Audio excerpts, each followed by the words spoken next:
Hello and welcome to this video. Today we will be discussing about the British paramountcy and the administrative policy behind it. I hope you are doing really well and I wish you the best because in times of difficulty there is only one thing that helps us all, and that is hard work, smart work, happiness, smile and taking care of each other. In the dark times when you don't see any hope, please light a candle of joy. With that in mind, let's begin today's session. The process of imperial expansion and consolidation of British paramountcy was carried on by the company during the 1757 to 1857 period.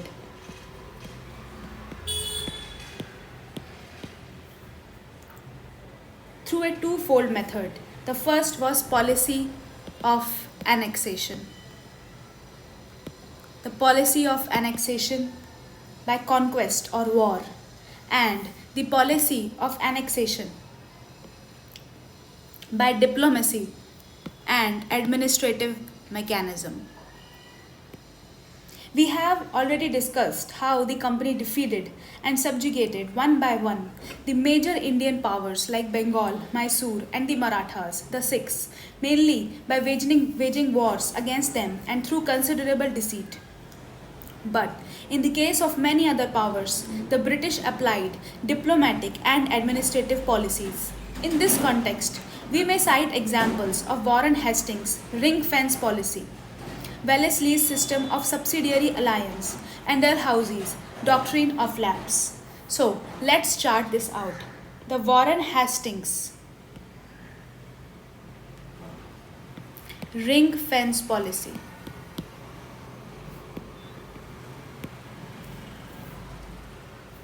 The Wellesley's subsidiary alliance and Dalhousie's doctrine of lapse. The policy of ring fence, what is it? Warren Hastings took charge as the Governor General at a critical period of British rule when the British were to encounter the powerful combination of the Marathas, Mysore, and the Hyderabad.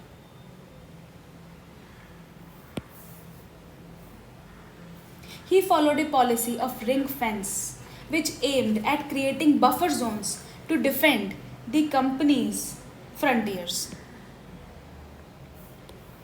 Broadly speaking, it was the policy of defense of their neighbors' frontiers for safeguarding their own territories. This policy of Warren Hastings was reflected in his war against the Marathas and Mysore. The chief danger to the company's territories was from the Afghan invaders and the Marathas. To safeguard against these dangers, the company undertook to organize the defense of the frontiers of Awadh on the condition that Nawab would defray the expenses of the defending army. The defense of the Awadh constituted the defense of Bengal during that time. Thus, the states brought under the ring fence system were assured of military assistance against external aggression, but at their own expense. In other words, these allies were required to maintain subsidiary forces, which were to be organized, equipped, and commanded by the officers of the company, who in turn were to be paid by the rulers of these states. In other words, these allies were required to maintain subsidiary forces which were to be organized, equipped and commanded by the officers of the company, who in turn were to be paid by the rulers of the states. So, the leadership was of the British, whereas the costs were borne by the states. Wellesley's policy of subsidiary alliance was in fact an extension of the ring fence system, which sought to reduce the Indian states into a position of dependence on the British government. So we see that Warren Hastings introduced the ring fence policy, and this Wellesley subsidiary alliance was an extension of this earlier policy. The subsidiary alliance system was used by Lord Wellesley, who was Governor General from 1798 to 1805. This was Wellesley. To build an empire in India.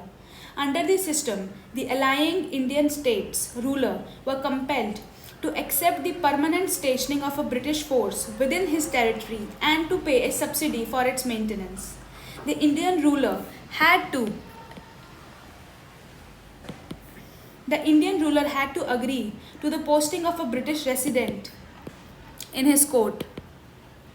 The Indian ruler could not employ any European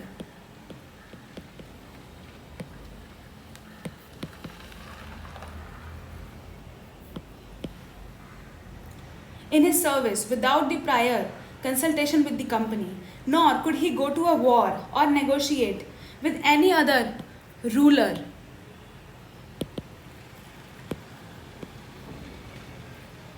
without consulting the Governor General. In return for all of this, the British would defend the ruler from his enemies and adopt a policy of non-interference in the internal matters of the state.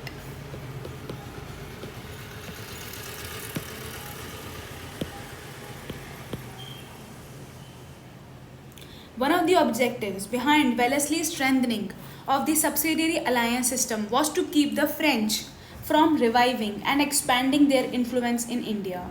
Around this time, the fear of Napoleon's expedition towards the east was very real for the British, who felt that the French could attack the western coast of India from their colony of Mauritius.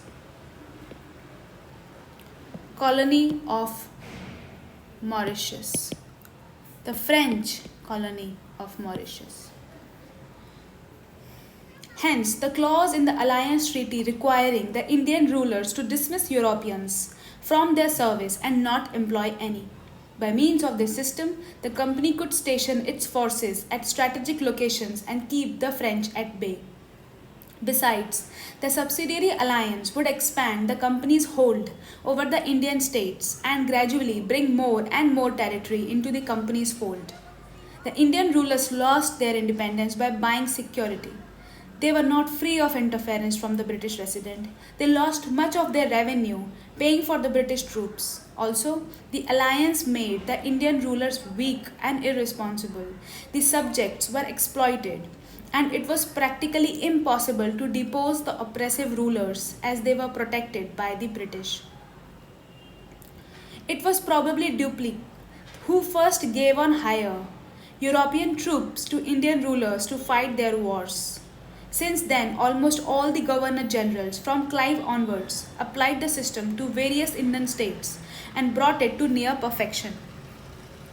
The first Indian state to fall into this protection trap was Awadh.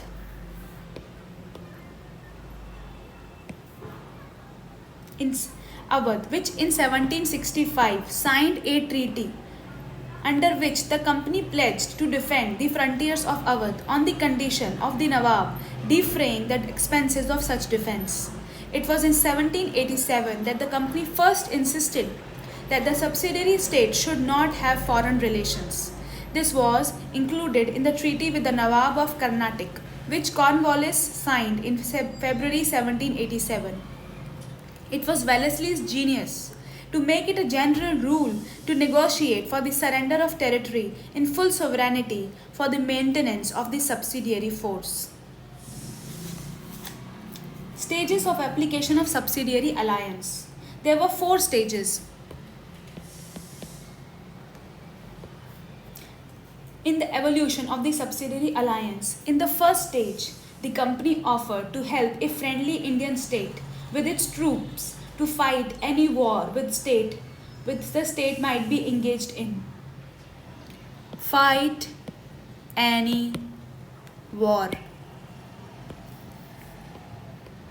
The second stage consisted of making a common cause with the Indian state, now made friendly, and taking the field with its own soldiers and those of the state. Common cause.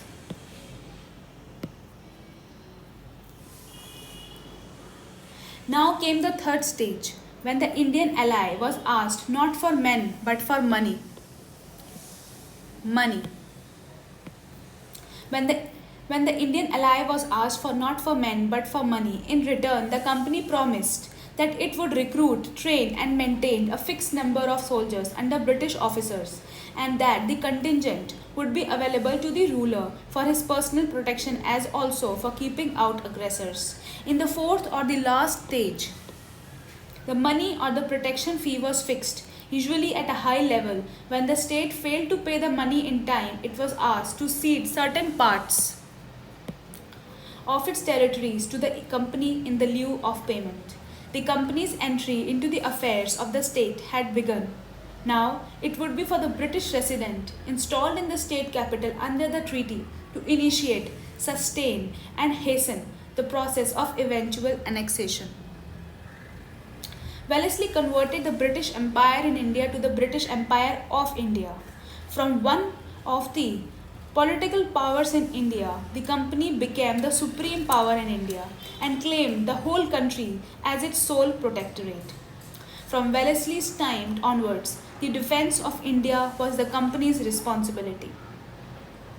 States which accepted alliance. The Indian princes who accepted the subsidiary system were the Nizam of Hyderabad,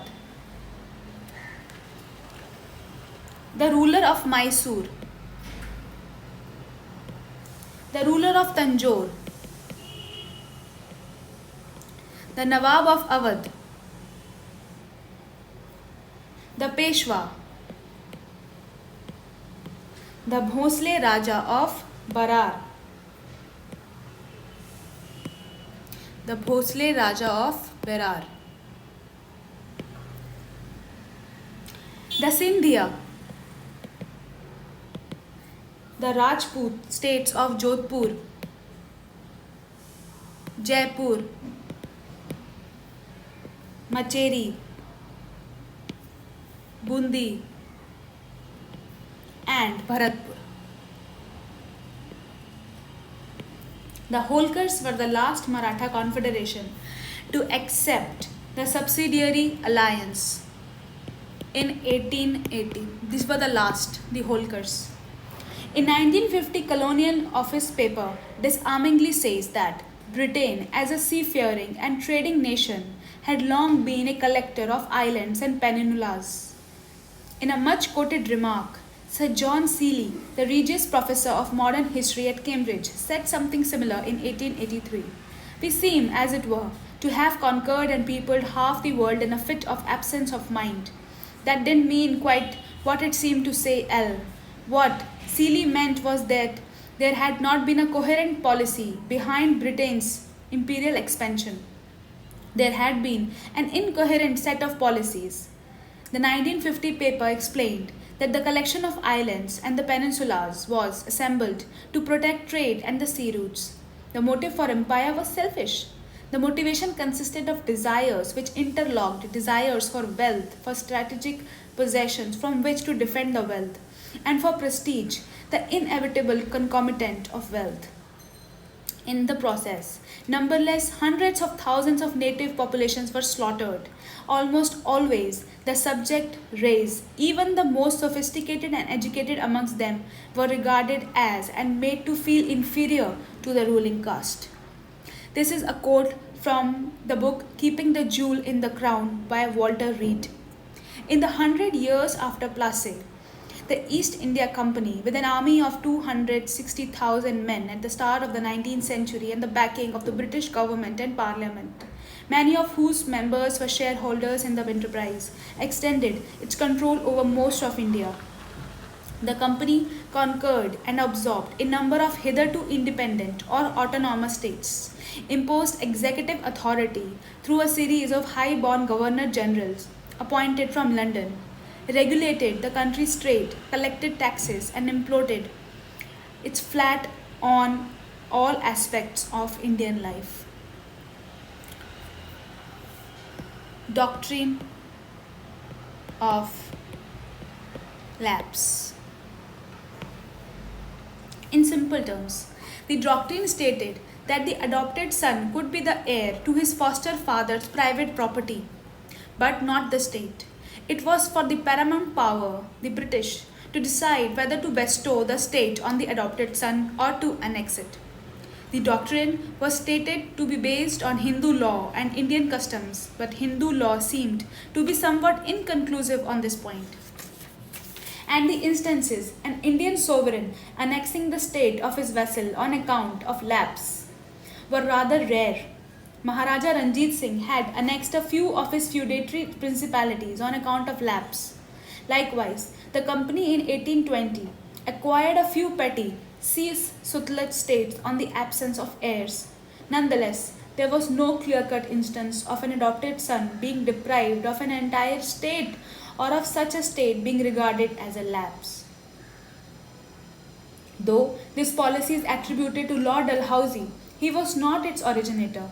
It was a coincidence that during his governor generalship, several important cases arose in which the doctrine could be applied. Dalhousie showed too much zeal in enforcing this policy, which had been theoretically enunciated on some previous occasions. His predecessors had acted on the general principle of avoiding annexation if it could be avoided. Dalhousie, in turn, acted on the general principle of annexing if he could do so legitimately. So he gave more thrust on it. He didn't invent it, but he gave more thrust on it. The annexation of Awadh was the oldest of the surviving states brought under the subsidiary alliance, and the cruel impact of the system resulted in its continuous maladministration under profligate and extravagant Nawabs for a long spell of 80 years.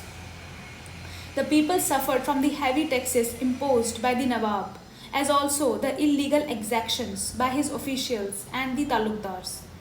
The chronic bankruptcy of the treasury was partly due to the heavy charges realized by the British government for maintenance of the subsidiary troops. In addition, large contributions were realized by Lord Hastings, Lord Amherst, and Lord William Bentinck for purposes entirely unconnected with the affairs of Awadh. In 1819, the Nawab was given the title and status of a king.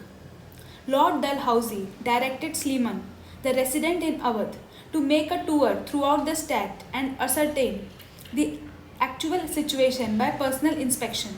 The resident submitted a report describing the anarchical condition in the state.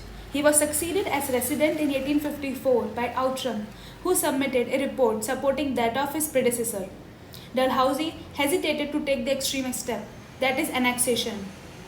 He preferred permanent British administration, with the Nawab retaining his titles and rank. But the Court of Directors ordered annexation and the abolition of the throne. Wajid Ali Shah refused to sign a treaty giving away his rights and was exiled to Calcutta. It was a political blunder for which the British had to pay a heavy price during the revolt of 1857.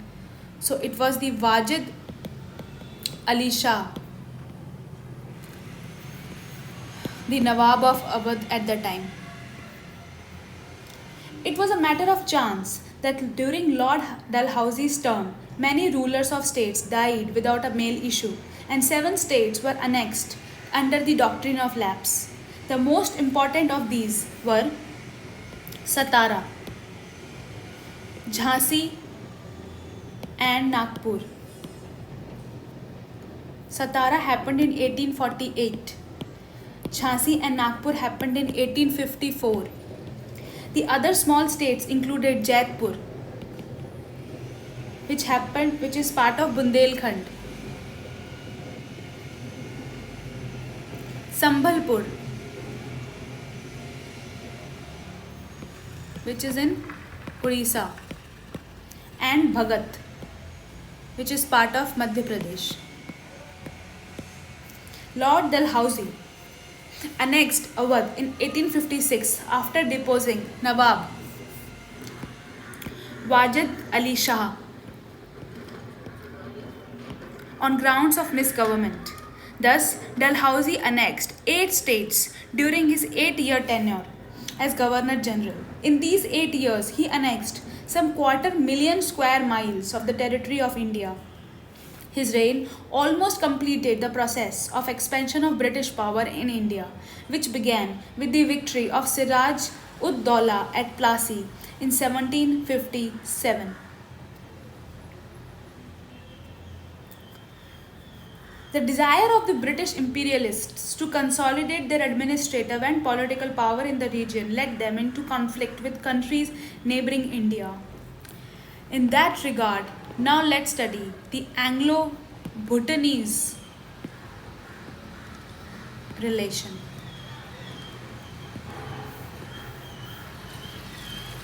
The occupations of Assam in 1816 brought the British into close contacts with the mountain state of Bhutan.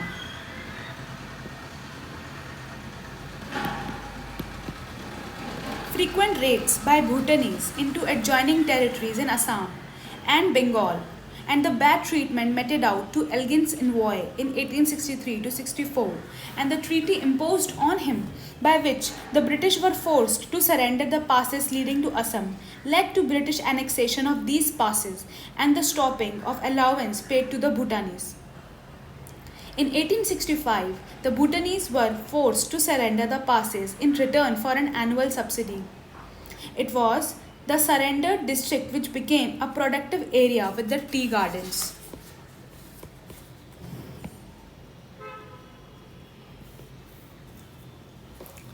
The Gorkhas wrested control of Nepal from the successors of Ranjit Malla of Bhatgaon in 1760. They began to expand their dominion beyond the mountains. They found it easier to expand in the southern districts in the southern direction as the north was well defended by the Chinese.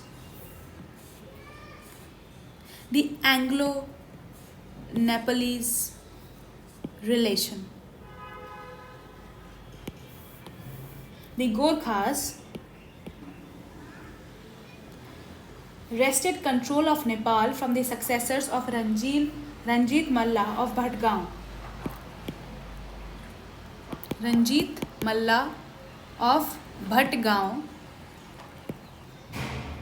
in 1760. They began to expand their dominion beyond the mountains. They found it easier to expand in the southern direction as the north was well defended by the Chinese. So they went and fought for the south area. In 1801, the English annexed Gorakhpur, which brought the Gorkhas' boundary and the company's boundary together. The conflict started due to the Gorkhas' capture of Bhutwal and Shioraj in the period of Lord Hastings between 1813 to 23. The war ended in the Treaty of Shagoli 1816, which was in favor of the British. As per the treaty, Nepal accepted a British resident. Nepal ceded the districts of Garhwal,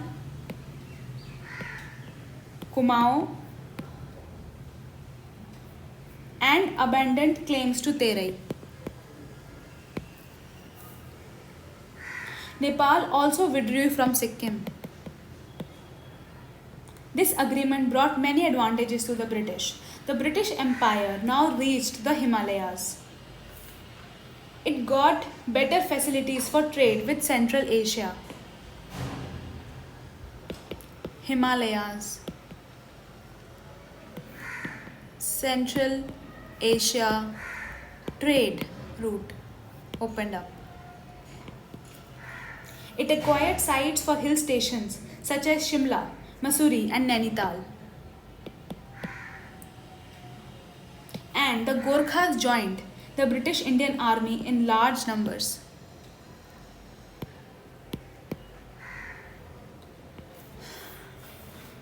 The Anglo-Burmese relations, that is Myanmar. In the beginning of the 19th century, Burma was a free country and wanted to expand westward. The expansionist urges of the British, fueled by the lure of the forest resources of Burma, market for British manufacturers in Burma, and the need to check French ambitions in Burma and the rest of Southeast Asia resulted in the three Anglo-Burmese wars. And in the end, the annexation of Burma into British India in 1885. The First Burma War was fought when the Burmese expansion westwards and occupation of Arakan and Manipur and the threat to Assam and Brahmaputra Valley led to continuous friction along the ill-defined border between Bengal and Burma.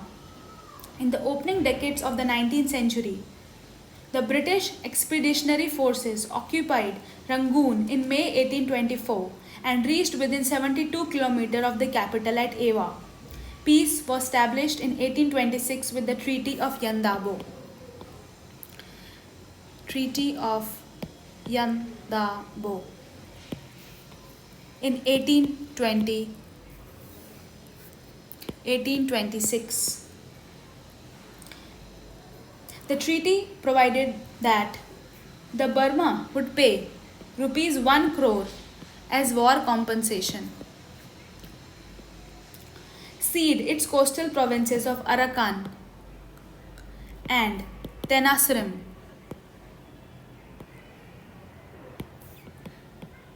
to the Britishers, abandon claims on Assam, Kachar and Jaintia,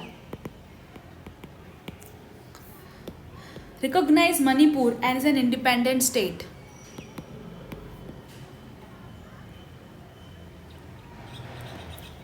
negotiate a commercial treaty with Bhutan,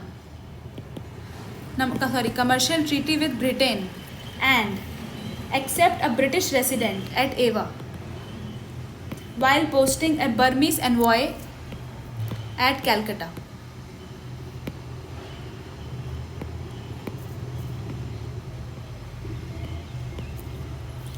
The Second Burma War happened in 1852. The Second War was the result of the British commercial need and the imperialist policy of Lord Dalhousie. The British merchants were keen to get hold of timber resources of Upper Burma and also sought further inroads into the Burmese market. This time, the British occupied Pegu, the only remaining coastal province of Burma. An intense guerrilla resistance had to be overcome before complete British control of Lower Burma could be established. The Third Burmese War happened in 1885. After the death of the Burmese king Bhindan, his son Thibu succeeded to the throne. Thibu, from the beginning itself, was hostile towards the British. The British merchants at Rangoon and Lower Burma had been complaining about the stepmotherly treatment by Thibaut, who had also been negotiating commercial treaties with the rival powers of France, Germany, and Italy. The French also planned to lay a rail link from Mandalay to the French territory at a time when the British were in conflict with the French in Niger, Egypt, and Madagascar. A humiliating fine had been imposed on a British timber company by Thibaut. Dufferin ordered the invasion and final annexation of Upper Burma in 1885.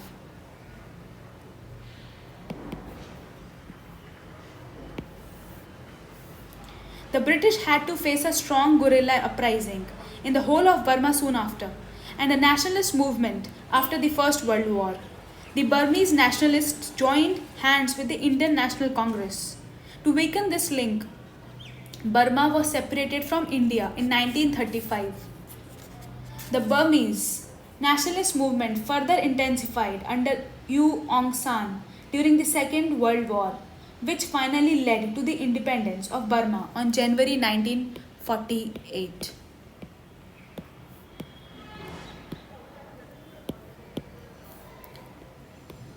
It was separated from India in 1935.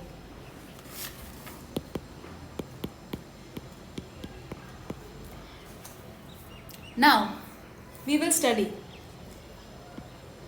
the Tibetan relations.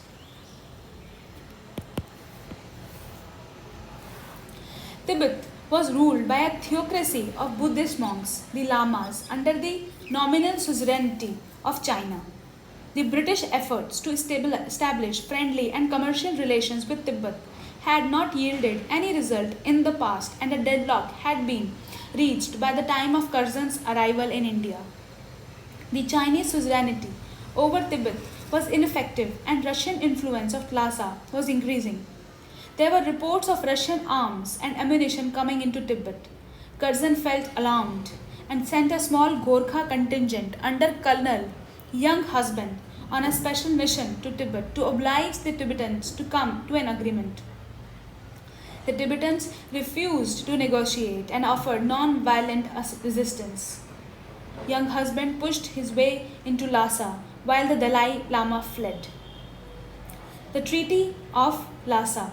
Young Husband dictated terms to the Tibetan officials which provided that Tibet would pay an indemnity of rupees 75 lakh at the rate of 1 lakh rupees per annum.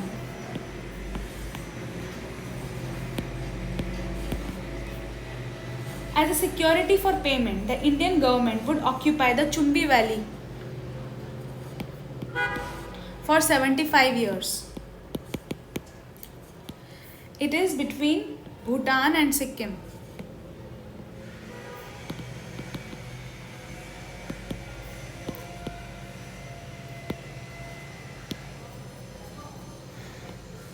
Tibet would respect the frontier of Sikkim.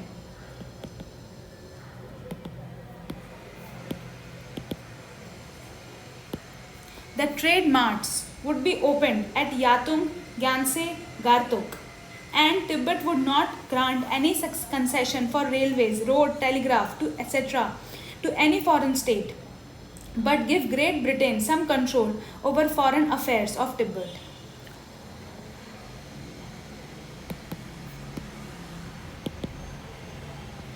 Later, on the insistence of the Secretary of the State, and true to the pledge given to Russia, the treaty was revised, reducing the indemnity from 75 lakhs to 25 lakh and providing the evacuation of Chumbi Valley after 3 years. Significance. Only China gained in the end out of the whole war because the Anglo-Russian Convention of 1907 provided that the two great powers would not negotiate with Tibet except through the mediation of the Chinese government. However, Curzon's policy counteracted all Russian schemes in Tibet.